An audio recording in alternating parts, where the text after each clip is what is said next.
Olá, meu nome é Bruno Slack e estou aqui para conversar com vocês sobre um evento muito interessante, muito bonito, que chama Beirut Mocha Panama Zelhor. Eu fui convidado pelo Gabriel Zaduni para compartilhar com ele esse momento, onde nós vamos falar da cultura culinária, especialmente sefaradi, ou seja, dos judeus orientais, e todas as suas heranças, com suas influências, e também a gente vai degustar aqui depois essa experiência gastronômica. Então, aproveitem, espero que vocês gostem.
Olá, gente.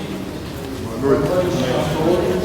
Esse é o meu. Um prazer receber todos vocês, amigos, alguns parentes conhecidos, minha esposa, minha cunhada, que estão aqui, e alguns amigos que realmente são caros. Acho que hoje é o início de um ciclo que nós vamos fazer de 3 palestras. A primeira é hoje, a segunda vai ser em outubro e a terceira em novembro. A ideia é trazer para vocês a culinária sefaradi, que é muito rica, muito cheia de sabores, de odores, de aromas.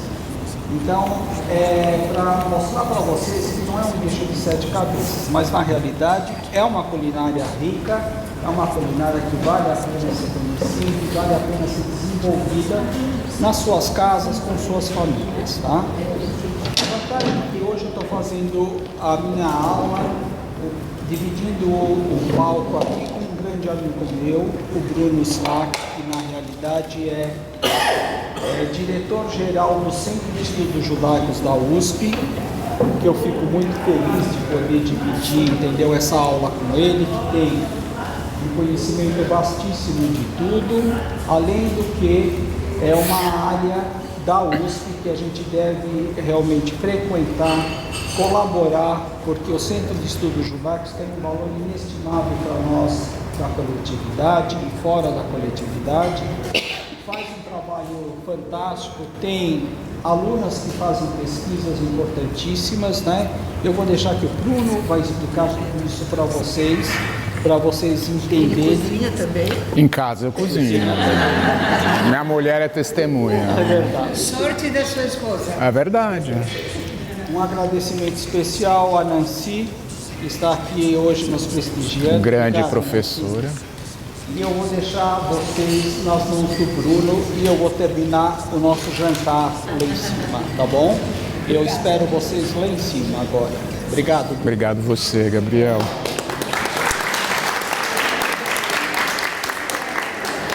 Bom, gente, eu tive o prazer de ser convidado pelo Gabriel. Ele é o grande mestre, eu sou aqui só um coadjuvante nessa história. E ele falou que eu sei um monte de coisa, né? É mentira. Tá? Eu não sei, eu sei talvez um pouco de poucas coisas, né? Isso eu reconheço na minha vida acadêmica ultimamente, eu reconheço que eu sei pouco de poucas coisas. Nunca tem fim. Então, então, um pouquinho isso. Além do que, essa área de culinária não é especialmente minha área de pesquisa. Mas aí o Gabriel me convidou e eu me senti tentado a ir por aí e fazer uma pesquisa um pouquinho sobre essa culinária. O Gabriel tocou no Centro de Estudos Judaicos da USP, é uma instituição de 50 e tantos anos, está ligada à USP mesmo, lá na FEFELESH, na Faculdade de Letras.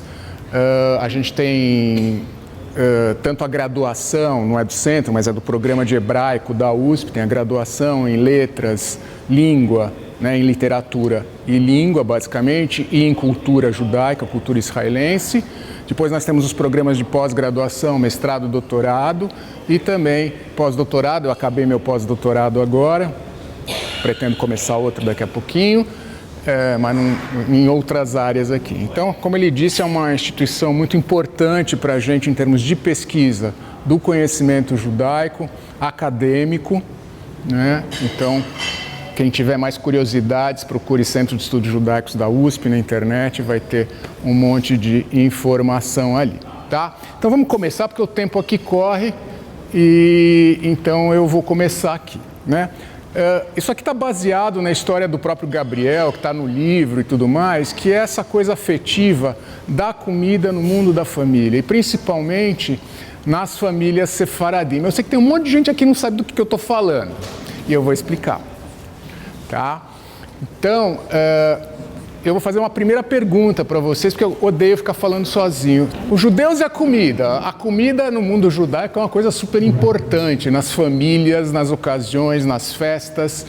Ela faz parte da vida judaica, da vida das famílias judias, né?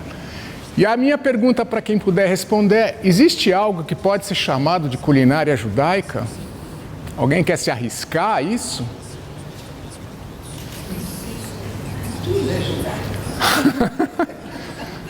Arroz, feijão? Ah, arroz, feijão não é. A minha sogra dizia que a comida judaica que ela conhecia, que era do Egito, era esfirra e quibe. Também tem um monte de coisa.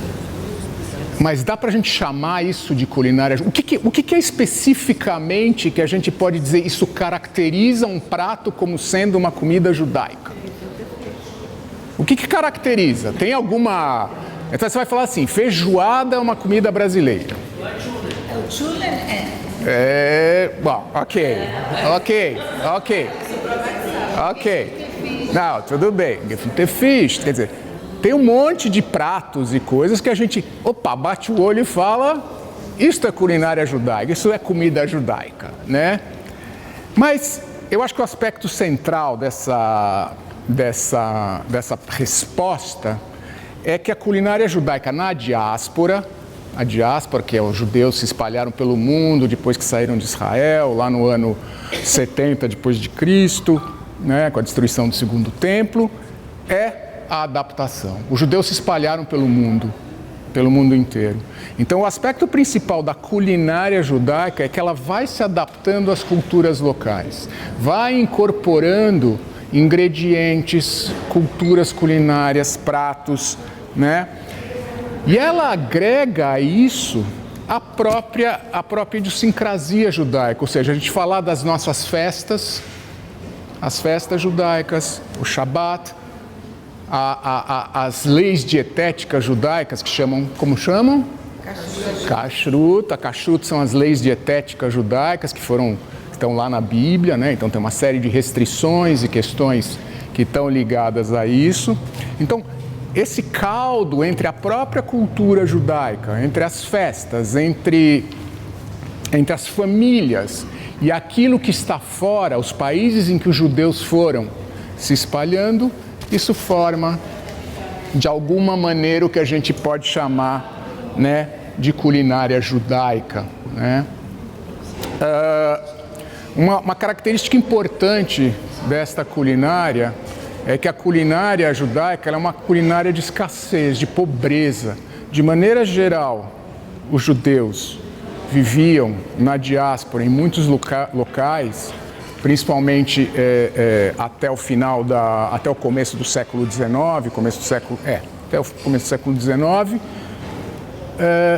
numa situação, com exceções, claro, né? Não dá para generalizar, mas de maneira geral na pobreza e na escassez. Então, quando você fala gefilte fish, é aquele bolinho de peixe, né? É um bolinho de peixe que a gente come nas festas, em algumas festas. Ele é feito de carpa. Carpa é um dos piores peixes que existe para você fazer qualquer coisa.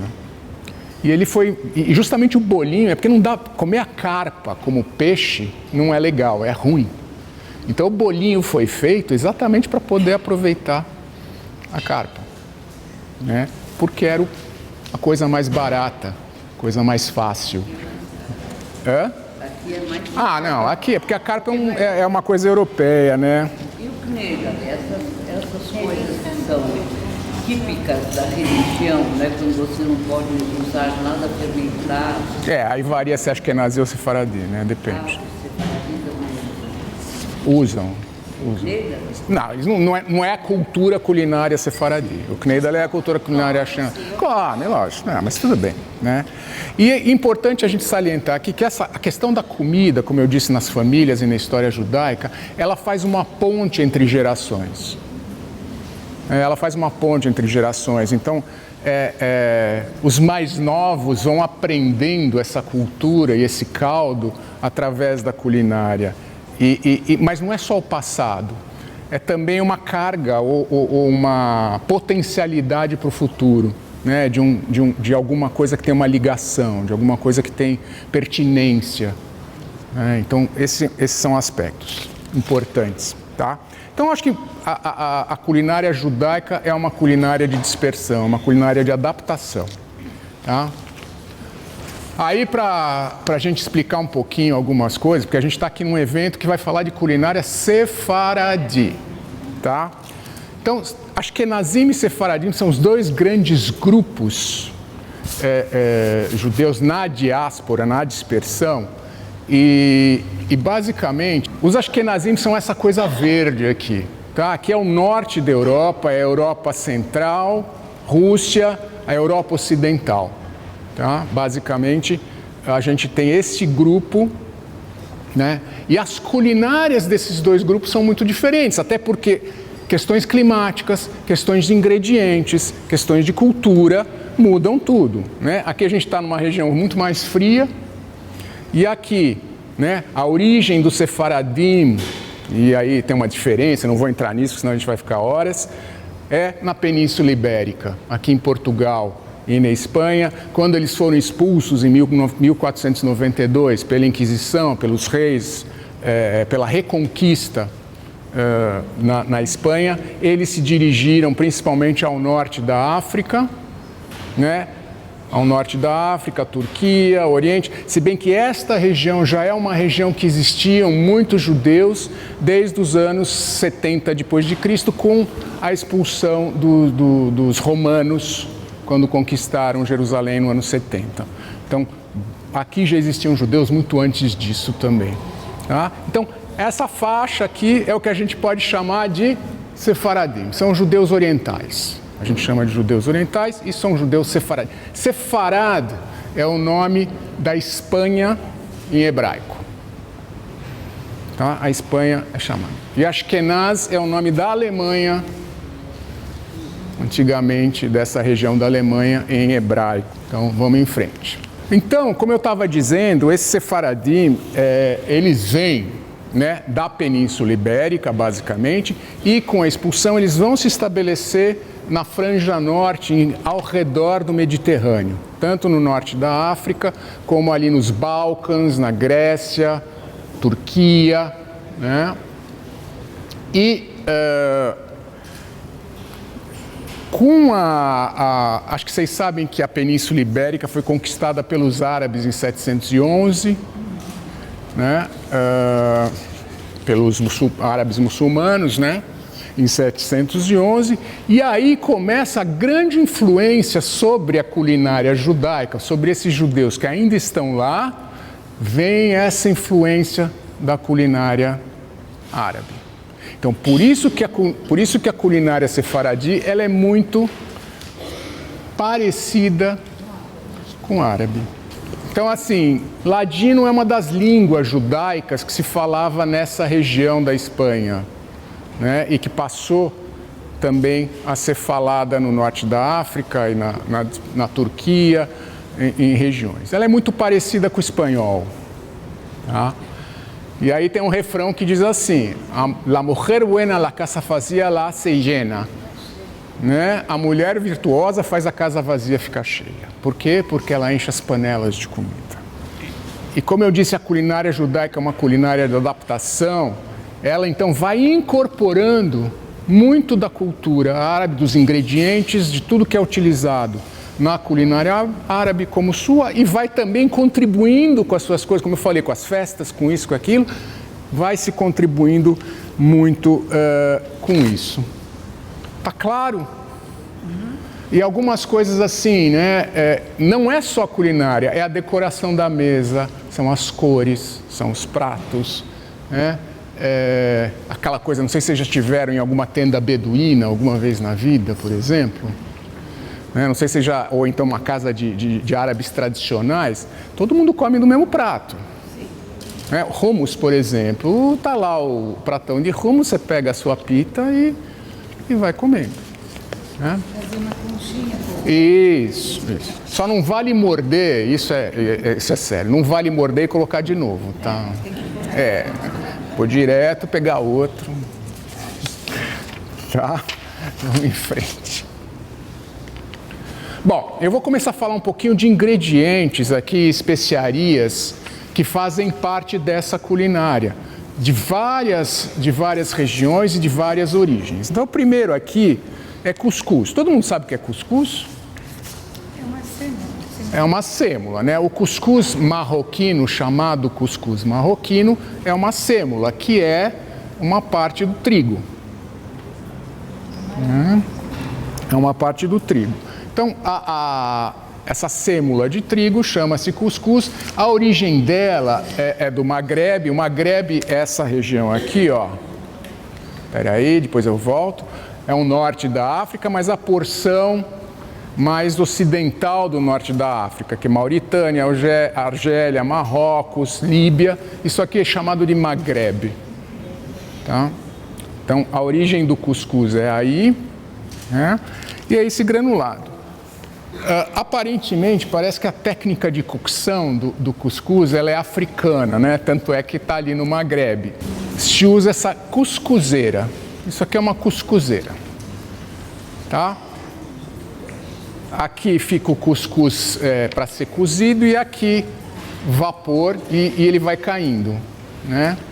É o vapor aqui, água, vapor, e ele vai sendo cozido aqui nessa cuscuzeira. Tá? Isso na África ali ele era feito de trançado, né? De palha trançada. Aqui a gente está vendo modelos mais ou de cerâmica ou então metálico. Esse nome cuscuz, a origem dele parece ser árabe, cascaza, que significa esmagar, fazer pequeno, ou seja, fazer os grãos de sêmula menores, né? Então, essa é a origem do nome cuscuz, vem de cascaza do árabe. Tá?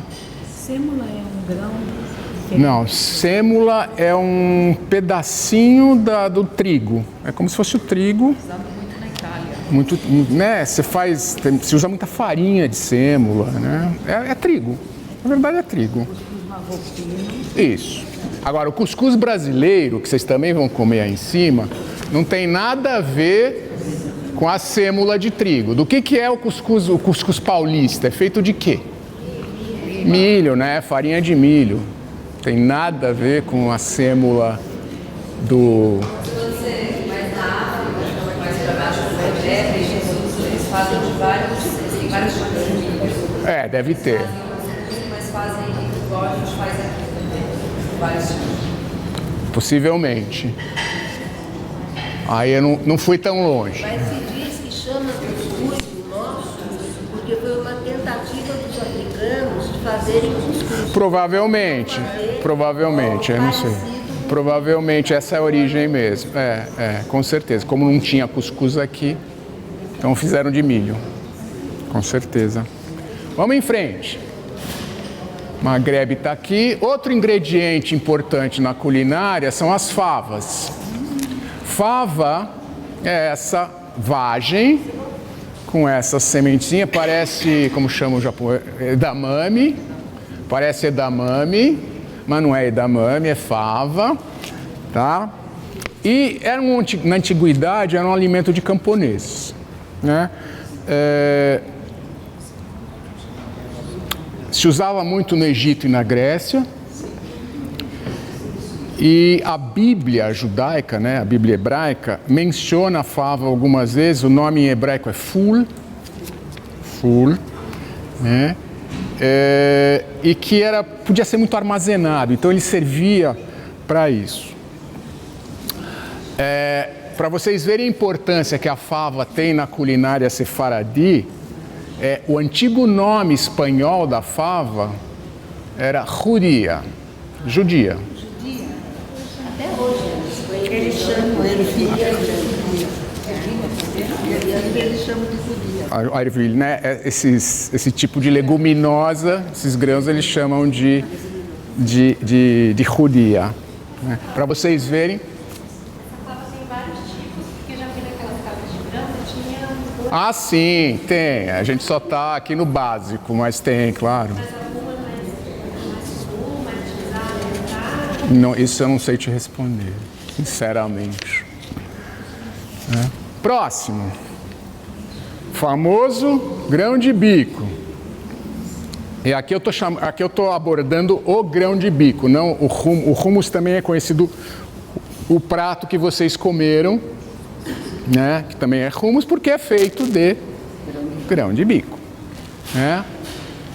Como vocês estão vendo aí, ele já era cultivado há 6.000 anos na Turquia e não dá para saber muito bem de onde ele veio, né? O grão de bico é mencionado na Bíblia uma vez só,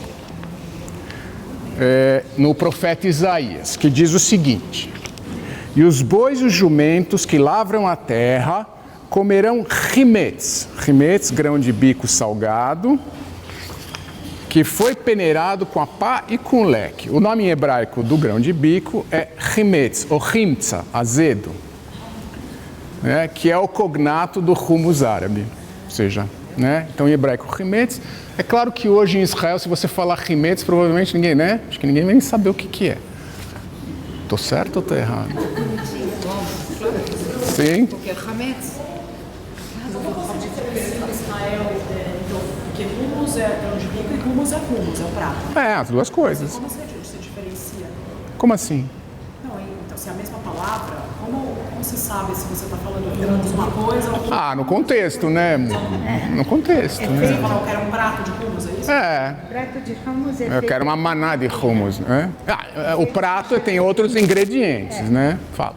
hummus em árabe, por isso. Hummus em árabe, né? Isso que eu falei, hummus em árabe. Mas assim, tanto o grão de bico como o prato chamam-se hummus, em árabe. Mas que foi incorporado em Israel, como normalmente você vai falar em hummus mesmo, né? Também tem várias espécies, no Talmud são mencionados grão de bico claro, grão de bico escuro, grandes, pequenos, enfim. Os sefaradim adicionam o hummus a um monte de pratos. Não é só este hummus aqui. Usar o garbanzo em ladino ou em espanhol, que é o grão de bico, ele é utilizado numa série de pratos, em cozidos, pilafes com arroz, que mais? Saladas, ou seja, se usa o grão de bico numa série de pratos. Né? É um alimento muito tradicional e no Ano Novo Judaico ele tem um significado de fertilidade e abundância para os Sefaradim, porque os Ashkenazim não comem isso. Ah, não, no Ano Novo comem. Estou pensando em Pesach. Desculpa. De uma coisa, o grão de bico para o sefaradim, no Shabbat, é mais ou menos a feijoada. É a Hamim, né? O Hamim. Porque deixava cozinhar a noite Sim. toda, da sexta para o sábado. Sim. E se comia Cozinha. grão de bico. No Hamim, né? A da fina, Hamim. Sim. Então é um grão muito utilizado, né? Na culinária sefaradi, na culinária árabe, está muito presente em todos os aspectos. Aí a gente entra um pouquinho em temperos, aqui já cominho. Cominho é uma das especiarias assim, que é muito comum e era a mais comum no Israel bíblico, junto com outra que era o coentro e a nigella, né? Que é também. E aqui de novo o profeta Isaías, que parece que gostava de comer, né, Nancy? Ele fala o seguinte, porque a cataquina é o nome da nigella, que é parecido. A cataquina é esse grão aqui, ó. Tá vendo esse pretinho aqui? Esse é o cominho, esse é a cataquina. Né? Então o profeta Isaías diz assim, porque a cataquina não se debulha com a eira, nem a roda da eira rola sobre o camon. Camon é cominho em hebraico. Mas a cataquina é batida com o pau e o camon com uma vara. Não sei o que Isaías diz, não sei o que ele quis dizer com isso, né? E se usa muito cominho em coisas que vocês devem perceber. Então, falafel, todo mundo sabe o que é falafel, é aquela bolinha de grão de bico, se usa muito o cominho como tempero. Tem um negócio que chama, nos guisados em Shabat, né? Nos guisados na mesa sefaradi, se usa também muito cominho como tempero. Tem gente que adora cominho, eu gosto bastante de cominho, tem gente que não gosta, mas... né? Então, ele é muito usado. E assim, todos esses países, cada um tem seu jeito. Os marroquinos têm um jeito, os tunisianos têm um jeito, os sírios têm um jeito, os iemenitas têm outro jeito. Ou seja, ele é muito utilizado. O cominho é uma dessas especiarias que, de fato, é muito utilizada na culinária sefaradi. Outro ingrediente, outro tempero bastante utilizado é a pimenta síria, ou pimenta de Alepo, porque a origem dela é da cidade de Alepo, na Síria, Halab. Para quem é Halab aqui, não sei se alguém é Halab aqui. Né? Hoje em dia, ela basicamente não é mais produzida, quase não é mais produzida na Síria. A grande parte da pimenta síria é produzida na Turquia. Todo mundo conhece pimenta síria? Sim. Né? Essas já são as misturas, né? Tem as velhas misturas, né? Canela. Você falou em canela, tá aqui a canela. Canela. E é engraçado, né? Essa junção de uma especiaria, para nós, de maneira geral, a gente usa em doces, né? Na culinária oriental, a canela é utilizada numa série. Oriental, que eu quero dizer, no mundo árabe, né? A canela é utilizada em uma série de preparações. E aqui eu descobri uma coisa que eu não sabia. A canela que a gente usa não é canela. Vocês sabiam? Que a canela que a gente usa não é canela. Não. Por quê? Porque a canela verdadeira, o preço dela no começo do século XX explodiu. Porque era escassa, porque isso, porque era aquilo. Aí inventaram um subterfúgio para a canela, que é o que a gente basicamente usa hoje. E que se chama cássia. Cássia. Sim, senhora. Olha só, vamos ver a diferença entre elas? Olha elas aqui. Essa aqui que vocês estão vendo à direita é a canela verdadeira. Da onde ela é? Você falou. É parecido, tem umas diferenças. A diferença é assim, que ela é mais clara, ela é cheia no miolo.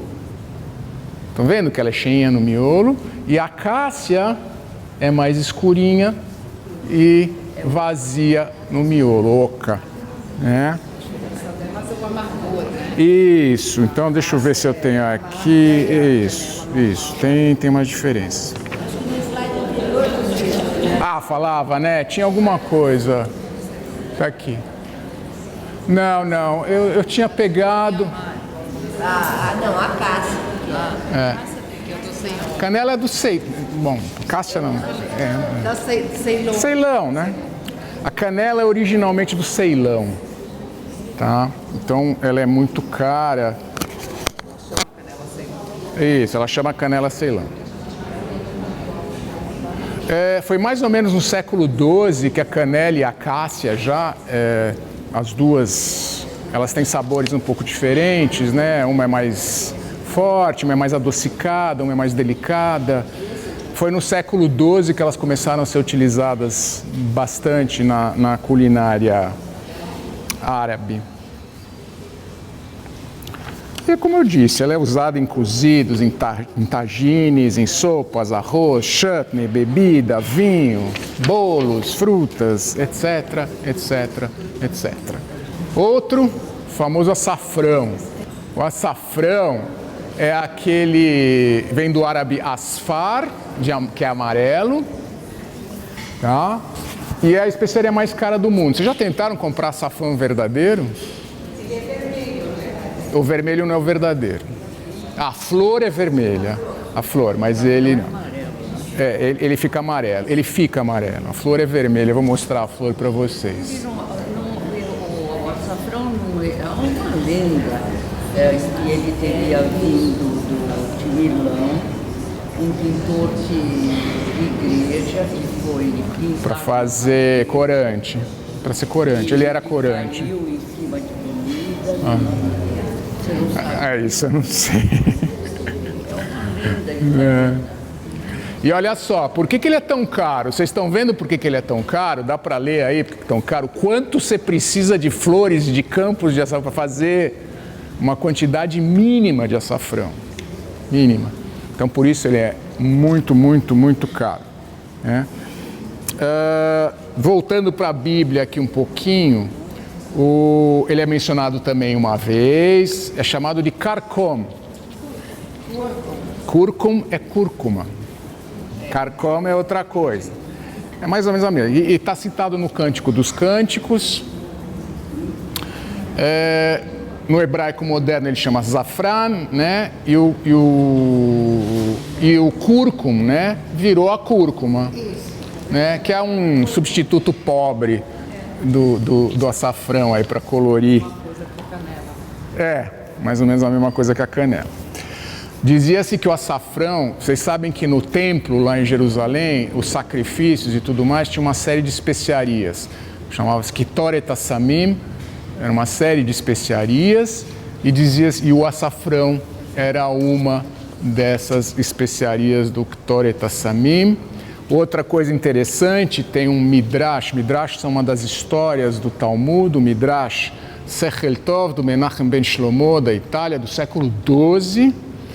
Ele diz que o açafrão e o cominho temperaram o ensopado de veado que o Isaac, histórias bíblicas, o Isaac pediu para o filho Esaú. Vocês lembram dessa história do Esaú e do Jacó? Que o Jacó enganou o Isaac como primogênito e o Jacó pediu para o filho, para o Esaú, fazer esse ensopado. Então dizem que o tempero desse ensopado tinha açafrão e cominho, né? Outra coisa interessante, na Idade Média, mais ou menos no século XIII, foi quando a igreja começou a tentar estigmatizar e marcar os judeus com alguns símbolos, né? E aí foi instituído, e depois virou uma outra coisa, que os judeus deviam usar amarelo em algum lugar, alguma simbologia amarela. E o açafrão, então, foi utilizado como corante para esse símbolo, né? O açafrão verdadeiro é esse da direita, e essa flor bonita pra caramba, e aqueles estames que vocês falaram, que está falado ali, são essas aqui, ó. A única coisa que se aproveitam são essas coisinhas, tá? E que por isso, imagina quantas flores você tem que catar para fazer um pouquinho de açafrão. Aquela lá da esquerda chama-se cártamo, é o açafrão barato. Tá? Da mesma forma da canela, tem um açafrão barato. Da onde é o açafrão? É nativo da Ásia Menor ou de Creta. Creta. Tá? E dizem que é cultivado desde a Idade do Bronze. E por fim, zátar. O zátar tem duas conotações também. Uma é o zátar em si, que é esta planta, a folha é o zátar dessa flor, dessa planta, e esse tempero que já é uma mistura, que vocês comeram ali junto nas torradinhas, tinha zátar, esse tempero já é uma mistura, que aí sim vai o zátar mesmo, aí coloca pimenta, aí coloca gergelim, para quem conhece um pouquinho. O arbusto do zátar é nativo do Levante. Como eu falei para vocês, o Levante ali é o pedaço da Líbano, Síria, Iraque, né, a parte asiática do mundo árabe desse lado. Falando de Bíblia, de novo, onde é que o zátar aparece? Primeira vez na Bíblia, antes do êxodo dos judeus que saíram do Egito, né, deserto e tudo mais. E aí ele é citado assim: você deve pegar um arbusto de eizov é o termo aqui da planta, e olha como ele é importante, e mergulhá-lo no sangue que está na bacia, e golpear a trave sobre a porta e os 2 umbrais no sangue na bacia, e nenhum de vocês sairá pela porta de sua casa até de manhã. Que história é essa? Que história é essa? Os primogênitos.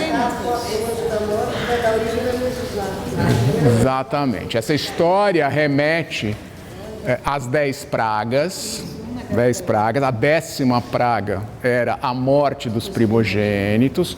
O anjo da morte veio e falou nas casas dos judeus para pegarem então sangue de carneiro e pegar a folha, né, o ramo de zátar e marcar os batentes, os umbrais onde eram a casa dos judeus, para que o anjo da morte não passasse ali e não matasse os primogênitos. Certo?